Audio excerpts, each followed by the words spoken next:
Bella Hadid is fuming that Selena Gomez is hooking up with her ex. Did she break girl code? Plus, Bryce Dallas Howard on growing up with Tom Cruise as a babysitter and the Fonz as her godfather. Hey. Let's fire up Hot Topics with Whoopi, Sunny Hostin, Joy Behar, Sarah Haynes, and Jedediah Bila. Now, let's get things started.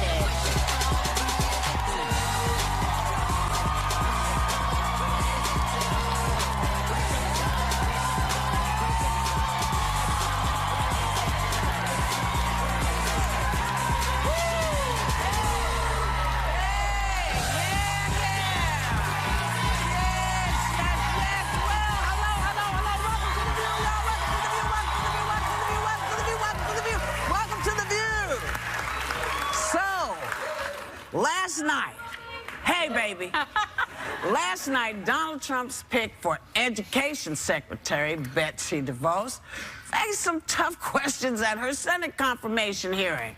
And Bernie Sanders really didn't hold back. Take a look. Would you be so kind as to tell us how much money your family has contributed to the Republican Party over the years? I wish I could give you that number. I don't know. I have heard the number was $200 million. Does that sound in the ballpark? That's possible. Okay. My question is, and I don't mean to be rude, but do you think if you were not a multi-billionaire, if your family has not made hundreds of millions of dollars of contributions to the Republican Party, that you would be sitting here today? Senator, as a matter of fact, I do think that there would be that possibility. I've worked very hard on behalf of parents and children for the last almost 30 years.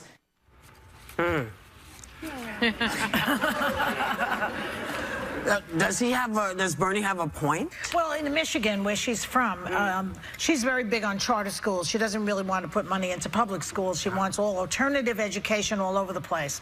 Meanwhile, like 90-something% of American children go to public school, including me. I have a master's degree from kindergarten all the way to a master's public education, paid for by the state mostly. So I am an example of a public education, as is my husband and my first husband. I think the big thing here... Wait. Oh, sorry. In Michigan, just to make my point, in Michigan, charter schools rank worse in Michigan than public schools. So she's advocating private schools, and they do worse in her state. So there's your interest. Just to make a distinction, though, between the two charter schools, because there are some charter schools, especially that in New York, that are not-for-profit. Not-for-profit. And there's a lot of oversight on them that do really well for low-income families, and it's great. So it's not just alternative, it's just reaching people that may not have access. The schools she's talking about, and the ones in Michigan, are actually for-profit and privatized and don't have much oversight. Those do not do well. Okay. So you're making, I agree with your point, but I think the problem here is you have someone overseeing a department for the whole country, a generation of children that will come through the schools. She's never been to a public school. Her kids have never been to a public school. She's never worked in a school. Ever. She's never worked in an administration. Ever. And she, to speak to this, she's also never taken out a loan or anything else. So to speak to these people that are going through these systems, I just find she's not qualified to speak to these issues, which could be, again, we're looking at so many kids and their futures and their education. But you know, the thing is, she has spent about the past 30 years working on this particular issue. I mean, if you look at and I agree with you that she hasn't done those things, but she served as chairwoman of the Board of Alliance for School Choice and heads the All Children Matter PAC, and she's lobbied for decades to expand charter schools and taxpayer-funded vouchers for private and religious schools because she believes they empower parents, and this is something I've always been conflicted with, because, you know, I grew up in a very poor neighborhood, and my parents scraped together enough money to send me to Catholic schools. My mother was a public school teacher, and she said the system has been broken for 30 years, and when she had the choice to send her kid somewhere, she didn't send her kid into the same schools that she taught in. And so I've always felt that why not give those poor kids like me the opportunity and the choice to go to a better school? How has the system been broken? How has the system been broken? Too many children in the school. Teachers that don't have enough experience, not enough extracurricular activities, not enough school supplies. How about we just fix the schools so that they're equal?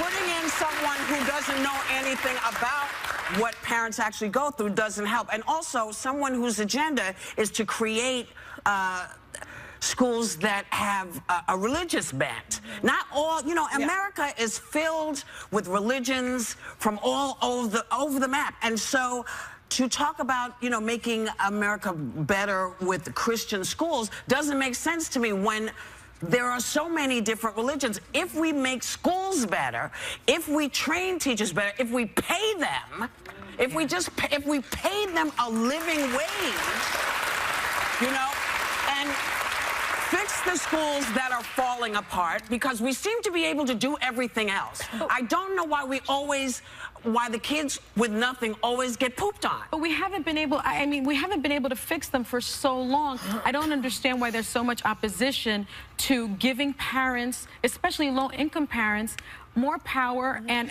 more choice. You can have a charter part. You can have as a teacher, I know this because my husband worked in the Bronx, and he had a class that was a little slower, and other people had classes that the kids were a little bit faster. Some kids could read better, etc. Within the school, you could have charter schools. You don't have to have a whole other building that costs a lot more money. You can do it in the school. What's wrong with that?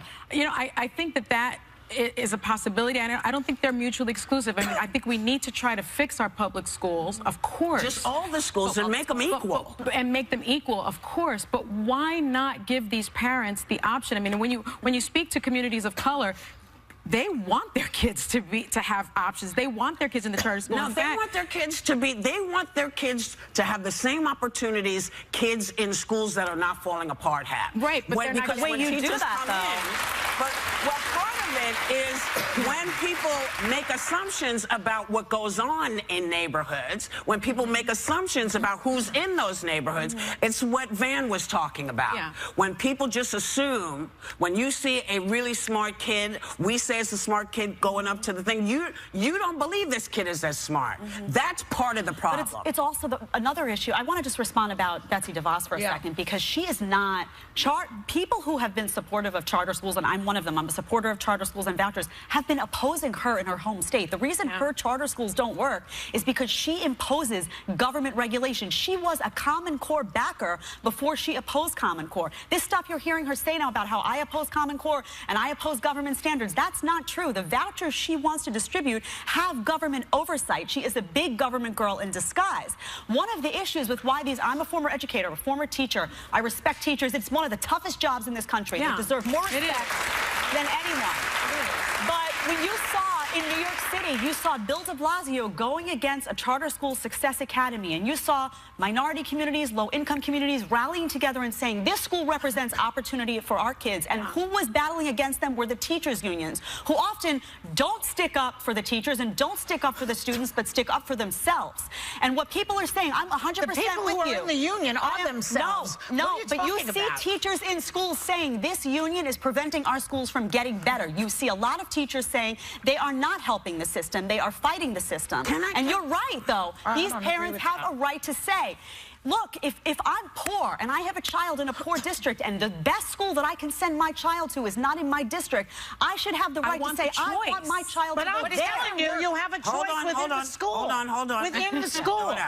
Why don't you listen to that? Within the school, though? Yes, within the same building. In theory, what Sonny and Jed are saying sounds great. It has not been successful, and this is why. You're going to give a family a $5,000, let's say, voucher. Right. The private school is going to be $10,000. So the people that are going to ultimately win out in this become, again, the affluent, the ones that have a lot of money, access, and resources. So once again, the kids with no money don't get a better option all the time. But if they end up back in the public education that was neglected once again because now we're putting money towards charter. But the stats don't show that. If you look at Ed Choice, in its own review, it was released in May 2016. The empirical evidence shows that choice, which is what I'm supportive of, improves academic outcomes for participants and public schools. It saves taxpayer money, and it moves students into more integrated classroom, and it's failed in Michigan. I'm going to say this again. It failed in Michigan because of over big government, not because of choice. Adults don't get it, you know? Kids want the teachers that they work well with. Yeah. Teachers, you know, all of this, you know, let's do these tests to make sure everybody's the same. It's not that way. If we could just shut up and look and see what's best for the kids, forget everybody else.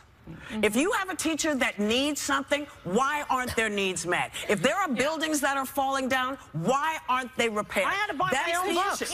One of the struggles is you can't, if you have an amazing teacher, Whoopi, in a school, and that teacher's doing a great job, that teacher deserves a raise. But what happens is the government enforces a system where everybody gets the same raise. You're a good teacher, you're a bad teacher. Stop with the government. No, but that's the problem, the government. No, it's not the problem. It is. No, it's not. The government is not the issue here. The issue is, I get that, and let me tell you why I disagree. I'm trying. I'm trying.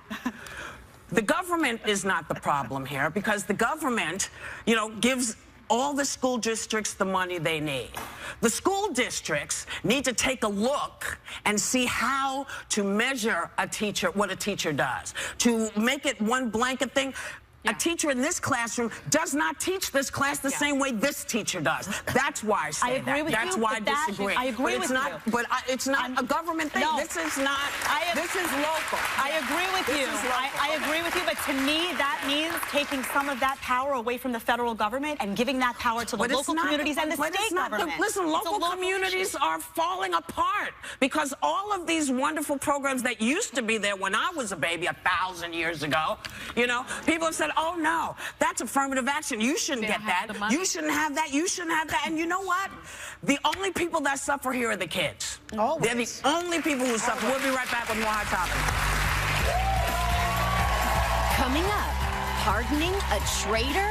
How President Obama's latest controversial move has WikiLeaks celebrating and the Pentagon saying it's wrong. So dream girl Jennifer Holliday dropped out of his inauguration. Why did you initially consider performing? It was my really honest desire that my voice could be used as an instrument of healing. I'm an artist and I love America. You were going to perform, and what happened? You called up the Trump people and you said, and I'm telling you, I'm not going. It's The View on ABC.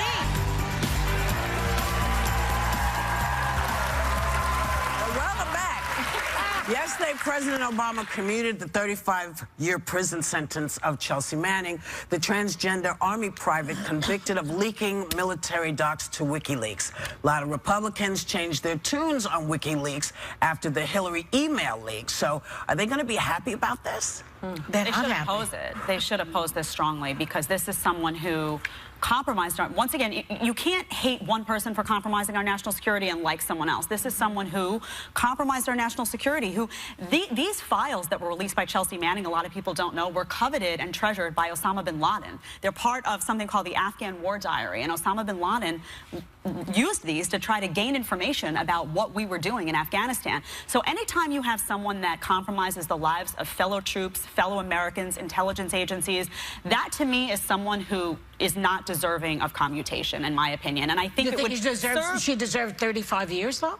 That was a long time. Yeah, I actually do, because this is a very serious charge, and I don't really understand Republicans who have a problem with this but didn't have a problem with Assange. I think you have to be consistent, and if you care about our national security, then I think Senator Tom Cotton had a great quote that he released. He said, we ought not treat a traitor like a martyr. This is a traitor to our country in the same way that, you know, Assange maybe isn't a traitor to our country because not American, but this stuff is dangerous. Are they as outraged at Putin hacking into the DNC? Many are. Many are. And many are not. Many are. But if President Obama, and I think is rightfully upset about the WikiLeaks leaks with respect to the DNC and how they could have hurt this election, this 2016 election, as anyone with common sense would be, I find it hypocritical to let Chelsea Manning kind of off the hook in many people's eyes, who also compromised. But you had all of these Republicans last week kind of sort of saying, you know, he's a patriot. It was smart that he did it. And Julian Assange. I agree. You know, so I don't understand if Julian Assange is a patriot,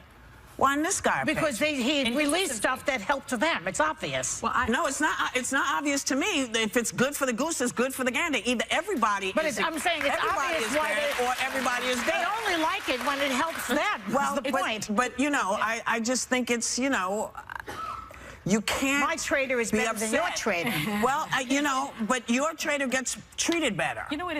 It seems to me, though, that this could be a lure, because I agree with you, Jed. I mean, you know, I think somebody that compromises our national security and gives military secrets for public dissemination via WikiLeaks deserve 35 years in prison. Yeah. I don't have a problem with that, but, obviously. I put people in prison for a living for a couple years.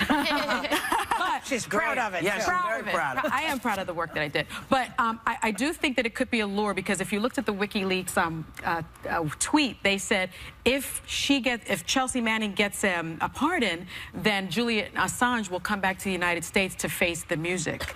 And so I wonder if it's some sort of lure by the Obama administration to bring him back here. These people aren't exactly people you can trust. I mean, they're the ones turning everything across. So I wonder if they'll play, you know, because if he did it for that reason, then I do think Julian Assange is a big problem. I think Chelsea Manning, 35 years is a long time. 7 is way too short. I mean, like. Well, didn't they have her in a regular prison, in a solitary confinement, in a male prison, though, and she's transgender? Well, she's that's kind of cruel, isn't it? Too, and I think but this is somebody who potentially caused other military members to die by releasing this information. You may have blood on your hands, but other people. But you can say that now. But when we were talking about the release of any WikiLeaks, I said the same thing. So I was consistent. So I agree with you. I get it, but I just want to remind everybody that, you know, we went almost 2 years with everybody sucking up to WikiLeaks. So you can't be surprised that Obama says, well, if y'all are that happy, let me do this. But what about wait a second from What about when Trump was saying, remember that day Trump was saying about Hillary's emails? Come on, Russia. Yes. Hack in there. Yes. Oh, that was okay with you? No, but I'm saying demand consistency from Republicans. I've been critical of WikiLeaks across the board. I'm saying demand consistency from Republicans, but demand it from this administration as well. And if this administration is condemning WikiLeaks as potentially jeopardizing the 2016 presidential election, and it very well may have, then also condemn the woman who released this information that got to bin Laden, that got to other people, and potentially also jeopardized our national security. You know what I find sad and upsetting of an overall note is that I have lived many years and I have never seen an administration where every single house is represented by one party. We don't have checks and balances. We have a Congress, a Senate, a House of Representatives, and the executive branch, and probably now the Supreme Court that will be completely Republican. Where are the checks and balances? This is killing me. Well, President Obama started I lived here a long time. This is a democracy. What happened to this country? I'll tell you what happened. There's a backlash. And everybody says, oh, you know, poor people are really upset. Nobody was listening. So, okay. We'll see how this works, because the bottom line really is not only do we have no checks and balances, we have people in charge of stuff they have no business being in charge of. And those people, I know who you're talking about. Well, a lot of it is like this Betsy DeVos, who knows nothing. And it's you know, and it's Ben Carson. You know, it's Rick Perry, who's now he's fronting an organization that he couldn't remember the name of. Yeah. I mean, you can't make this stuff up. And not for nothing. Hey, Sean Hannity, we know you think that we bitch too much. We want you to come on the show and explain why. We'll be right back.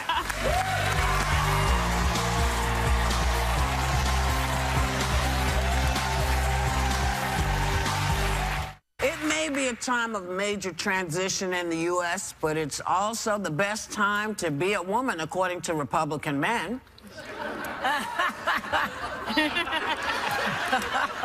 They even think we have it better than they do. One guy interviewed by the New York Times claimed that the white man is a low man on the totem pole. No. Everybody else is above the white man. So why, women, are we keeping the white man down? I know, it's sad, isn't it? I feel why are we doing it?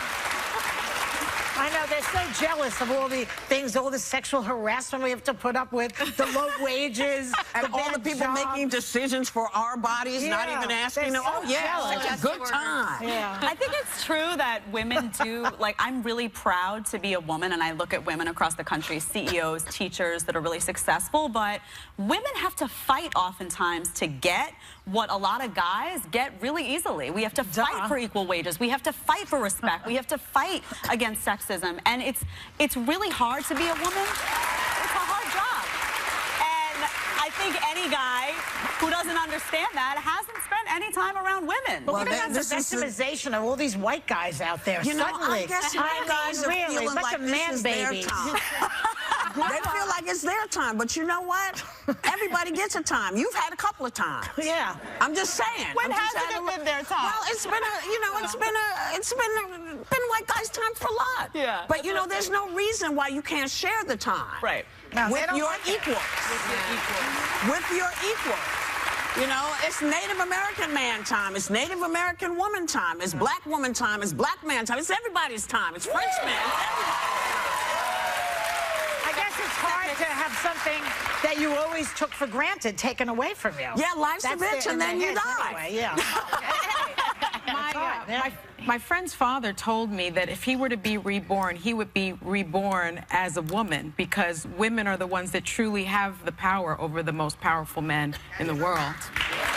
And that made me think that, and I was so shocked because this is a successful white man, and he said he'd be reborn as a woman with more about him. with big boobs. Yeah, he actually more said about him, because I know lots of women who have big breasts and they are not. Yeah. They don't have the power. But I was very surprised. He said those are the people that really control that have influence over these powerful men. I don't see that. Do you think Melania has influence on Trump? No. I don't think so. Yeah, but No. I know you're speaking more in like a societal sense, like societal and incomes and stuff, but I just think about how much my husband struggles with a cold, the man cold. He'd never survive. Yeah, you've heard of it, right? No. It's bad. The men's cold, it's worse for them. Have you ever seen a man get sick? Yeah, I know. You're right. But I've never heard that Yeah, term. it's a man cold. They walk around and no joke, Max will sit there, he's like, Yeah. my throat's scratchy. And like, I've done 10 things before 6 a.m. and he's like, oh, it's coming. Like, he gets really dramatic and he admits it. And I don't know if they feel something worse or they're maybe not handling it as well. No. The man cold is real. I had never heard of that. Yeah. I have experienced that in my home as well, though. Now you know what it's called. Now you have a name for it. So I'd like to see him with a period.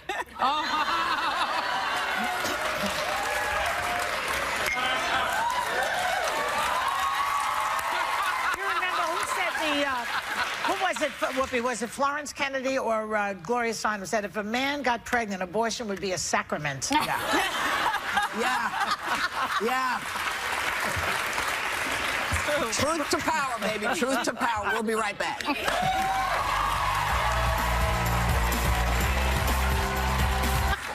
So, apparently, Selena Gomez and singer The Weeknd are now like a new hot Hollywood couple. Oh. But gossip sites claim that their very recent ex-girlfriend, Bella Hadid, is hurt about how quickly they started dating after the breakup.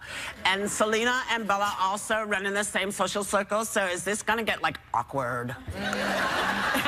Sounds like it already is. It feels awkward. Right? Oh my God. Well, and especially I think because Bella Hadid's sister, Gigi Hadid, is very good friends with Selena Gomez. Break it down, and they Sonny. all hang out in the same circle. So, but I will say this. I think it's against girl code to date someone that my girl has dated. Personally. That's a code that I have in my girl group. It's like verboten. But in this girl group, there has been dipping and dabbing going on because Taylor Swift. Dabbing going on. Taylor Swift said in an article, I know what that means. we even have girls in our group who have dated the same people. It's almost like the sisterhood has such a higher place on the list of priorities for us. It's so much more important than some guy that it didn't work out with. So that's their code in that group. So I don't know why now Bella's upset because those are the rules for that group. Yeah, but sometimes it's like a sweater that you buy. Who is Bella Hadid? Bella Hadid is Gigi Hadid's Oh my sister. God, why don't you know that? Why do I know all of this? Because you did your homework, okay? Yeah, I know all of it. Sometimes like you buy a sweater and you wear it and you're like, this would look so much better on you. That's the dating. You can pass them around if you've only had the sweater for a little bit. Yes. You see? Some girls feel like that. there seems to be a feeling in here that is incorrect. No, I think, Sarah, that works if you didn't like him that much. Right, and you're that's like, why I don't want him. I didn't have the sweater for long. But if you liked him and it didn't work out and like mutually something happened and then your girl takes him, then you're like, oh, my head's exploding! I mean, don't guys kind of do that? Am I wrong? Do guys sometimes code date usually? exes? Guys I know have a guy code, but they usually don't have to say it. Like my girls and I don't have to sit and say, hey, look, don't date someone. It's When was the last time y'all were girls, really? You're women. Okay, a woman code, please. You know what a woman code. It bespeaks of a certain laziness, like Arnold Schwarzenegger going out with his housekeeper. It's like, couldn't you go out of the house to find somebody? I know. And on that note, we're going out of this house to find somebody else. We'll be right back. That's true. Hey, Bryce Dallas Howard here. I am up next on The View, getting coiffed currently for a very substantive talk about gold, fashion, and running in heels. This week on The View, we're bringing you More hot topic. You know it. Wait. There's more. Because we can't stop laughing with Jim Gaffigan. Plus, what's Cokie Roberts' take on the inauguration? Wait for that one. This week on ABC.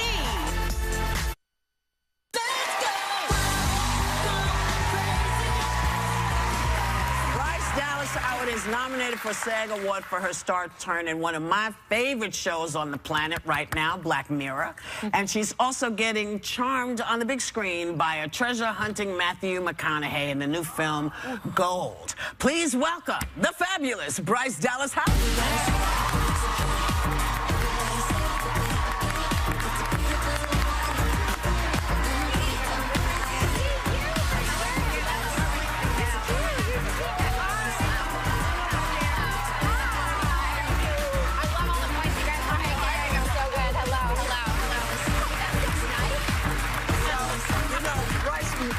The day we started, the day after we started, or the day before we started The View, I had watched the first episode of Black Mirror. Right. And this thing we were talking about, first thing we were talking about was social media and likes and why people... Yeah. And so I felt told like them... this when I saw her. Yes. Yeah. I told them that they should watch this episode because it is a magnificent episode. You know, you have avoided social media. Yeah.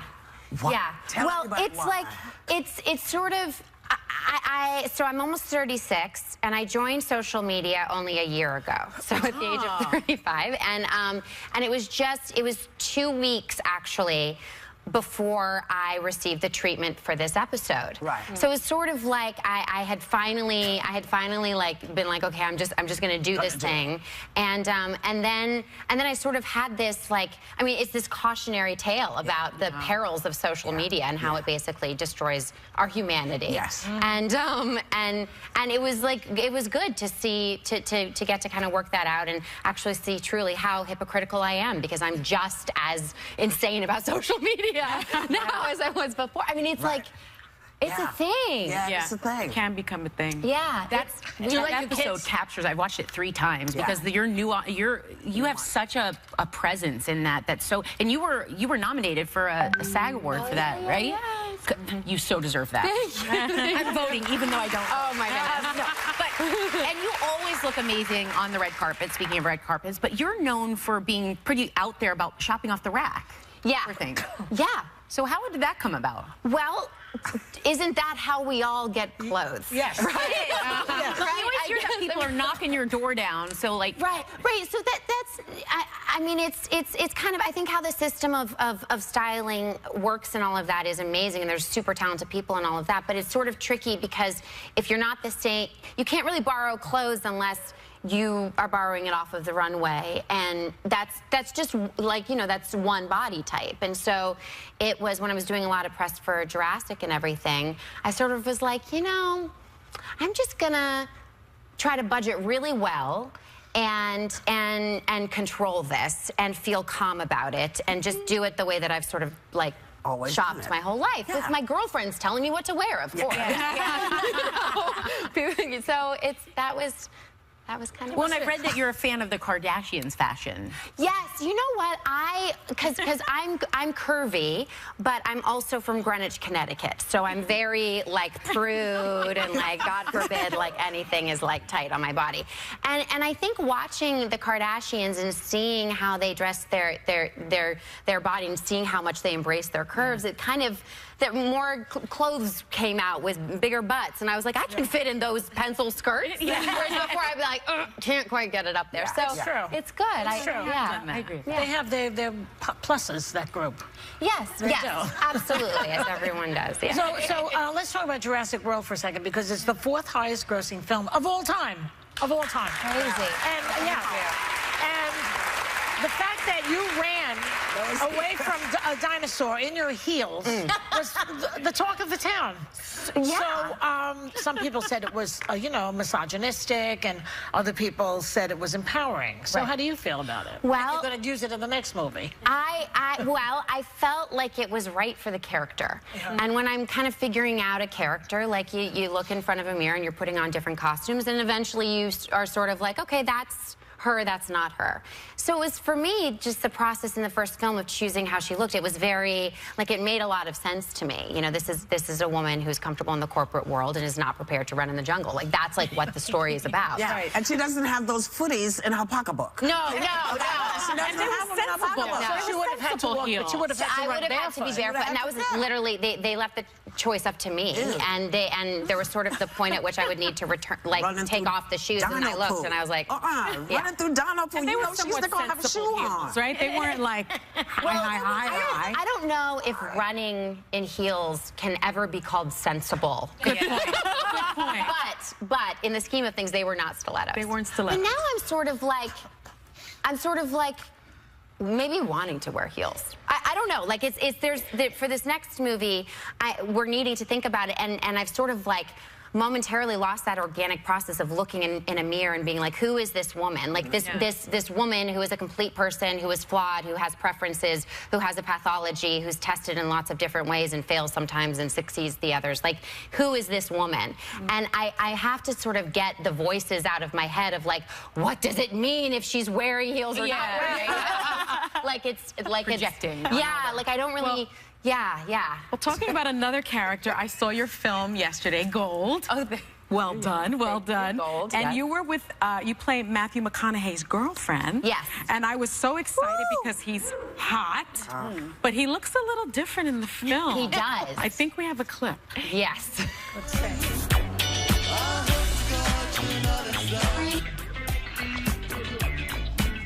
Babe.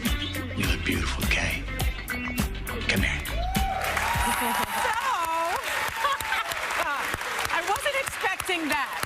Well, I mean, when you do a movie with Matthew McConaughey, everybody tells you in advance how wonderful he is, how talented he is, and how he always takes off his shirt.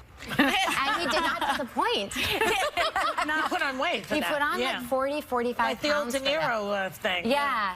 And it was, I mean, it was funny because everyone was like, seeing pictures of him. He shaved his head, he's wearing bad teeth, and everyone's like, ooh. And I'm like, I thought he was adorable. We are such big fans of your dad, Ron Howard. Such big fans. And I've heard that you went to the set with him when you were a little girl. But talk to me about Happy Days. Is it true that you hadn't seen an episode of Happy Days till you were 22? No, I hadn't. And How is that possible? Well, I think I actually revealed it on this show.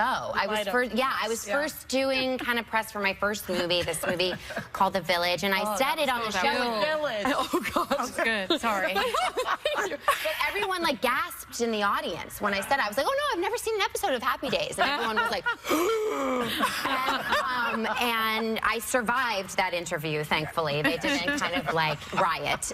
But yeah, then afterwards I went on the Jay Leno show, and he came in before I was, gonna go on the show, and he presented me with a box set of Happy Days. And it wasn't like, oh, wink, wink, this is funny. He was like, you need to watch these.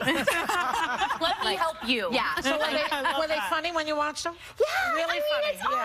It's awesome. And it's also like Henry Winkler is my godfather. So it's cool. My dad was 16 when he did that. Yes. Wow. So, Wow. you know, it was... And even younger when a lot of us met him. Oh, yeah. For the first Andy time. Griffith. Yeah. On the Andy Griffith Show. A great... Yeah. Did you ever watch that show? Oh, yeah. Yeah, absolutely. So, Bryce, come back anytime. Come back next time for the, whatever movie you're doing next. Come talk, because you like having a good time. So do we. We like you to come. Gold is in theaters January 27th. And, of course, we will be right back. Tomorrow, the hilarious Jim Gaffigan on finding time to be funny with 5 kids at home. Welcome back. So you'll notice a couple of us wearing pink hat. Yeah, I can't mess up my hair. No, she can't mess up her hair. But, you know, Saturday there's this gigantic women's march in Washington. And as it turns out, it's not just Washington, it's all over the country. So, you know, we're wearing pink hats in celebration of this march of women who are not holding anybody down. And we want you to know that we want you to have a great day, whatever day you pick, and take a little time to enjoy the view.